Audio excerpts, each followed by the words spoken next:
मंजिल उन्हीं को मिलती है जिनके सपनों में जान होती है, पंख तो यूं ही फड़फड़ाते हैं, हौसलों से उड़ान होती है। हेलो बच्चों, कैसे हैं आप लोग? उम्मीद करते हैं आप सब बढ़िया होंगे।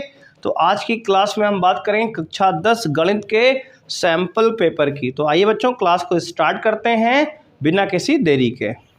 तो पहला सवाल हमारे सामने आ चुका है बच्चे। कह रहा दी गई संख्याओं में अभाज्य संख्या होगी 0, 1, 2 या फिर 8, इनमें से कौन सी अभाज्य संख्या है? आप सभी कमेंट करेंगे 180 की स्पीड में। तो बच्चे हमारा ऑप्शन होगा थर्ड, यानी कि 2 सही आंसर है। 2 एक अभाज्य संख्या होती है। ठीक है। समीकरण इतने का विविधकर होगा।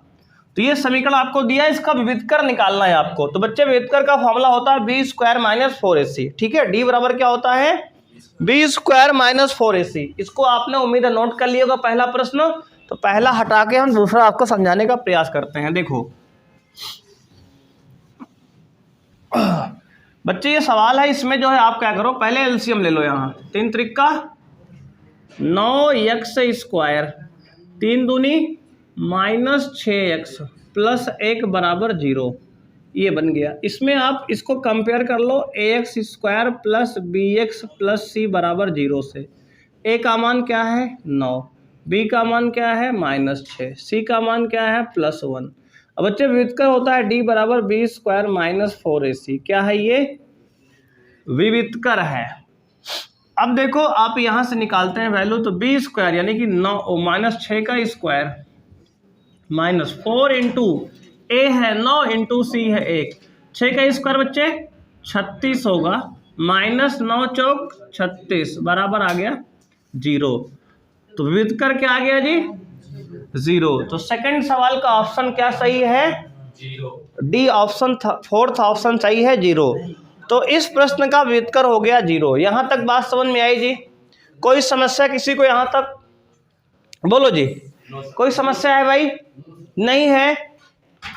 तो अब देखो बात करते हैं क्वेश्चन नंबर 3 की। नोट कर लिए जी यहां तक आप नोट कर लो। अगर कोई परेशानी हो तो देवांश बता सकते हो, ठीक है ना? नहीं है? हाँ जी, ये विविधकर का सूत्र है। ठीक है, आगे बढ़े बच्चे। क्वेश्चन नंबर देखो 3 पे आते हैं। अब जो है 3 में कह रहा है बच्चे यहाँ पे कि कॉस, देखो साइन a का मान 3/5 है। देखो साइन a क्या होता है? 3/5 दिया है। साइन क्या होता है? तो कहोगे सर लंब बटे कर्ण।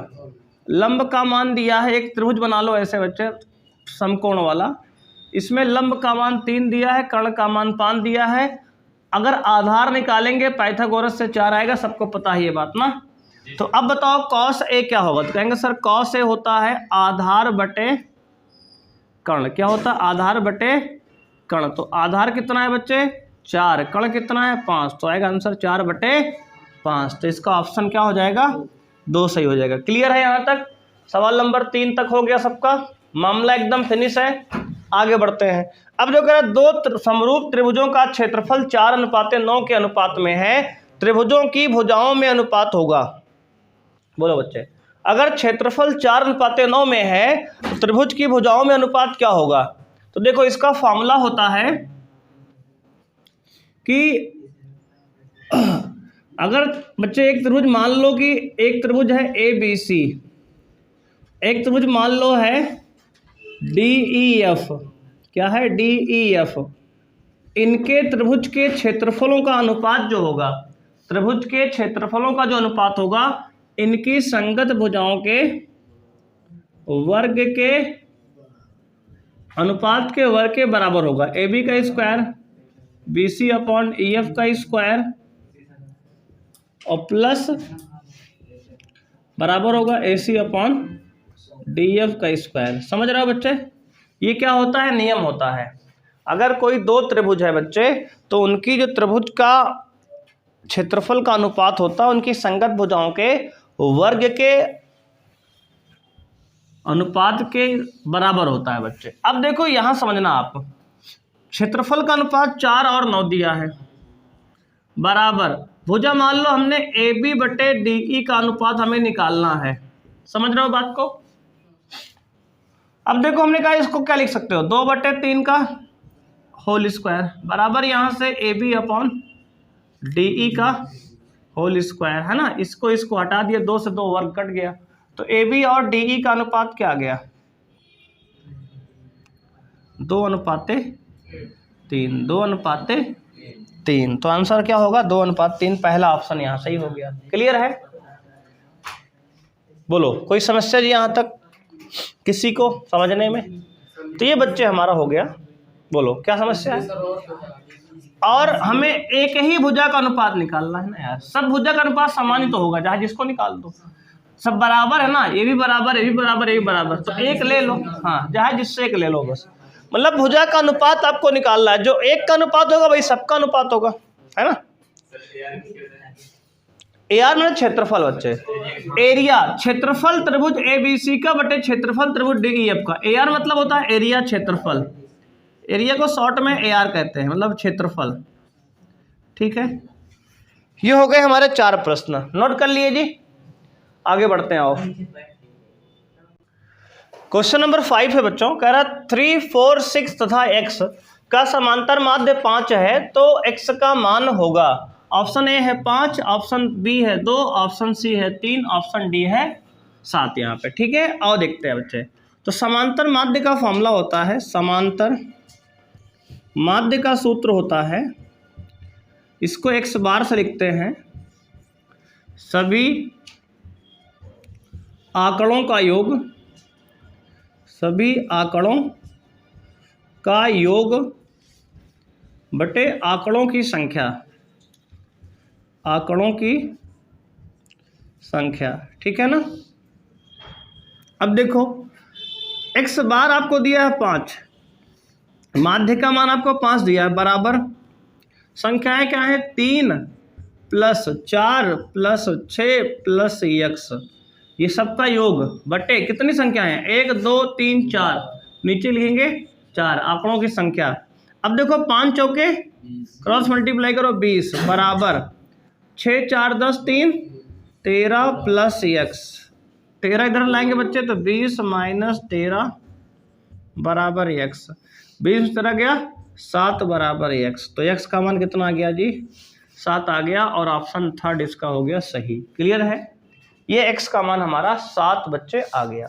अब देखो आगे, उसमें कहा बिंदु 2, 3, 4, 1 के बीच की दूरी है। तो बच्चे 2 बिंदु के बीच की दूरी का सूत्र होता है, दूरी सूत्र होता है √x1 - x2 का स्क्वायर और प्लस y1 - y2 का होल स्क्वायर। तो रूट में x1 क्या है, तो कहोगे 2 - 4 का स्क्वायर और प्लस 3 - 1 का स्क्वायर। ठीक है ना। देखो ये x1 है, ये y1 है, ये x2 है, ये y2 है। तो इसको सॉल्व करेंगे आप तो आएगा 2 में से 4 घटाएंगे -2 का स्क्वायर, प्लस 3 में से 1 घटाएंगे 2 का स्क्वायर। तो बच्चे 2 का स्क्वायर 4 + 2 का स्क्वायर 4, तो 4 + 4 आएगा रूट में 8, है ना। और रूट में 8 को आप लिख सकते हो बच्चे क्या, तो कहेंगे सर 2√2। ठीक है ना, 2√2। तो हमारा आंसर कौन हो गया इसका, option number C, third option. ठीक है, 8 को हम 2√2 लिख सकते हैं। तो ये हो गया आपके क्वेश्चन नंबर 6 कंप्लीट है। तो यहाँ तक नोट कर लो, फिर हम लोग बढ़ते हैं अगले प्रश्न की तरफ। क्वेश्चन 7 बच्चे है, यदि द्विघात समीकरण x² - 2kx - 6 = 0 का एक मूल 3 है तो k का मान ज्ञात कीजिए। बच्चे खंड खा आ चुका है, का खत्म हो चुका है। ठीक है, ध्यान देंगे आप। यदि इस द्विघात समीकरण का एक मूल 3 है, इसका मतलब x का मान आपको क्या दिया है, 3 दिया है। एक मूल 3 मतलब x का मान 3 दिया है, तो आप यहाँ रख दो, k का मान निकल आएगा। तो बच्चे यहाँ रखोगे x का मान तो क्या आएगा, देखो 3 का स्क्वायर -2 × k × 3 -6 = 0। 3 का स्क्वायर 9, 9 - 3 दूनी 6k -6 = 0। तो यहाँ 6 में बच्चे 9 में से 6 घटाएंगे 3, तो 3 बराबर, देखो इस -6 को उधर ले जाओ तो प्लस का 6k हो जाएगा। तो यहाँ से 6k = 3, तो k = 3/6, यानी 3 × 1 = 3, 2 × 6, k का मान आ गया 1/2। समझ में आया जी। के का मान कितना है बच्चे? 1/2 है। क्लियर? यहाँ तक की मामला हो गया। अगर किसी द्विघात समीकरण का एक मूल दिया हो तो मतलब वो x का मान होता है, और उसमें इसमें इस तरह सवाल में तुम्हें k का वैल्यू पूछेगा, m का मान पूछेगा। जब भी ऐसा पूछेगा तो उस मान को उसमें ला के रख देना, वहां से k या जो भी पूछेगा उसका मान निकल आएगा। अब बोलो जिसको समस्या है। माइनस में कहे नहीं आ रहा। तो देखो बात ये है कि जो रख के हम सॉल्व करेंगे उसके बाद जो प्लस आएगा चाहे माइनस आएगा, जो आएगा मान लेंगे हम, है ना। हमारा आ रहा है -1/6, तो इसका मतलब बेटा कहीं तुमने लोचा कर दिया। देखो 9 में से 6 घटाएंगे 3 आएगा प्लस का। अब देखो ये -6 क्या है ना, इसको उधर ले जाएंगे तो +6 हो जाएगा। तो ये दोनों प्लस में हो गया ना, ठीक है ना। आप समझे गलती कहाँ हुई? ठीक है। अब देखो ये बताओ 2 इंटू 8वां सवाल, tan 30 की वैल्यू बच्चे क्या होती है? 1/√3। याद है ना, tan 30 क्या है? 1/√3। 1 प्लस tan 30 1/√3 का स्क्वायर। अब देखो क्या होगा, तो ये हो जाएगा 2/√3 अपॉन 1 प्लस 1/3। तो ये हो जाएगा 2/√3 अपॉन 3 एकम 3। देखो 3 एकम 3, एलसीएम लो, 3 प्लस 1/3। तो भाई क्या हो जाएगा ये 2/√3 इंटू, ध्यान देना 3 1 4, ये नीचे रहेगा, ऊपर ये 3 पलट के ऊपर जाएगा, ये 3 ऊपर आ जाएगा। ठीक है, 2 1 कम 2, 2 दूना 4। तो आ गया कितना? तो आ गया ये 3/2 इंटू √3, ये नीचे वाला देखो ये 2√3 ये हो गया, ऊपर ये 3 हो गया। अब देखो करना क्या है बच्चे, देखो ध्यान से देखना, यहीं आप छोड़ सकते हो, लेकिन रूट को नीचे हम लोग नॉर्मली नहीं छोड़ते ना, तो इसका परिमेयीकरण कर सकते हो। या फिर ऐसा कर दो कि 3 को आप √3 गुणे √3 2 बार लिख दो, अपॉन में 2√3 है। समझ रहे हो ना। अब देखो ये √3 से एक √3 कट जाएगा, क्या किए हम? देखो क्योंकि √3 हटाना था हमें इसलिए, ठीक है। तो √3 देखो 3 को √3 2 बार लिख दिए, क्योंकि एक √3 कट जाएगा ना इसलिए। अब देखो ऊपर √3 नीचे 2, तो आंसर क्या आ गया? √3/2। ये हमारा क्या हो गया? फाइनल इस सवाल का आंसर हो गया। अगर किसी को समस्या है कि सर 3 को हम 2 बार √3 नहीं लिखेंगे तो परिमेयीकरण करें, √3 से ऊपर नीचे गुणा कर लो, तब भी यही आएगा। ठीक,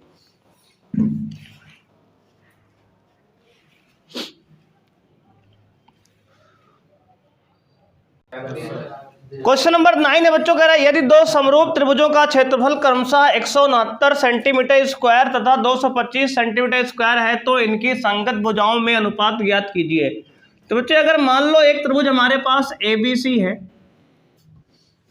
एक त्रिभुज हमारे पास DEF है। देखो इस पे हम दूसरा सवाल आज कर रहे हैं, एक सवाल भी ऐसे और आया था इस पे, ABC और DEF ये दो त्रिभुज है, और दोनों क्या है बच्चे? क्या समरूप है, यानी कि त्रिभुज ABC समरूप है त्रिभुज DEF के। ये गिवन है हमें, क्या है ये? तो कहोगे दिया है सर। ये बच्चे अगर ये दिया है तो हम लोग जानते हैं कि इनके क्षेत्रफल का अनुपात, यानी एरिया ऑफ त्रिभुज ABC और एरिया ऑफ त्रिभुज DEF, इसका बच्चे जो अनुपात होता है AB/DE का होल स्क्वायर बराबर BC/CEF का होल स्क्वायर, और बराबर होता है AC/DF का होल स्क्वायर। ठीक है ना जी। ये फॉर्मूला बिल्कुल बच्चे याद कर लो, AR मतलब क्षेत्रफल, एरिया होता है। ठीक है, अब देखो इसकी वैल्यू दिया है 169, इसकी वैल्यू दिया है 225, बराबर इधर AB/DE केवल लिखते हैं क्योंकि सब भुजाएं बराबर हैं, तो केवल एक भुजा यहां से कोई ले लो। ठीक है, अब देखो 169 किसका वर्ग है? 13 का। 225 किसका वर्ग है? 15 का। तो 13/15 का होल स्क्वायर बराबर क्या होगा? AB/DE का होल स्क्वायर। बात समझ रहे हो बच्चे? स्क्वायर से स्क्वायर कैंसिल कर दो, तो AB/DE कितना आ गया? 13/15, और यही हमारा इस प्रश्न का हो गया आंसर। मामला कूल है और सब कुछ फुल है। बात समझ रहे हो ना? नोट कर लो, ये 9वां सवाल हमारा हो गया। बेहतरीन सवाल है, त्रिभुज की सवाल है, चैप्टर नंबर 6 की, है ना। नोट कर लिए जी, आगे बढ़े जाए बच्चे। बात करें सवाल नंबर 10 की। क्वेश्चन नंबर 10 है बच्चों का 12 व्यक्तियों का भार का समांतर माध्य 45.5 किलोग्राम है, उनके भारों का योगफल ज्ञात कीजिए। तो बच्चे होता क्या है फॉर्मूला, समांतर माध्य बराबर होता है, समांतर माध्य होता है सभी व्यक्तियों के भारों का योग बटे में व्यक्तियों की संख्या, ठीक है। तो बच्चे देखो समांतर माध्य दिया 45.5 बराबर सभी का योग मान लेते हैं, योग को हमने बच्चे योग से लिख दिया, मान लो योग को हमने शॉर्ट में योग के लिख दिया, और व्यक्तियों की संख्या 12 है। तो आप क्रॉस मल्टीप्लाई करेंगे तो योग इनका आ जाएगा 12 गुणे 45.5, तो 12 पंचे 60 का 0 कैरी 6, 12 पंचे 60 6 66 कैरी 6, 12 चौका 48, 48 2 50 4 54 54, 546 किलोग्राम, 500, यानी कि अगर 12 व्यक्ति का भार जोड़ दिया जाए तो इनके भार का योगफल 546 किलोग्राम आएगा, और यही हमारा आंसर है। तो ध्यान देना समांतर माध्य का फॉर्मूला हमेशा ही होता है, अगर नंबर होंगे तो नंबरों का आंकड़ों का योग बटे उनकी संख्या, और अगर व्यक्ति हैं सभी व्यक्तियों के भारों का योग बटे उनकी संख्या, ठीक है, ये लगाएंगे फॉर्मूला। तो आज की क्लास में इतना ही करने वाले हैं बच्चे, मिलेंगे नेक्स्ट क्लास में, और नेक्स्ट क्लास में इसके आगे के प्रश्नों को डिस्कस करेंगे। तो आज के लिए इतना ही, थैंक यू बच्चे, बाय, जय हिंद बच्चों।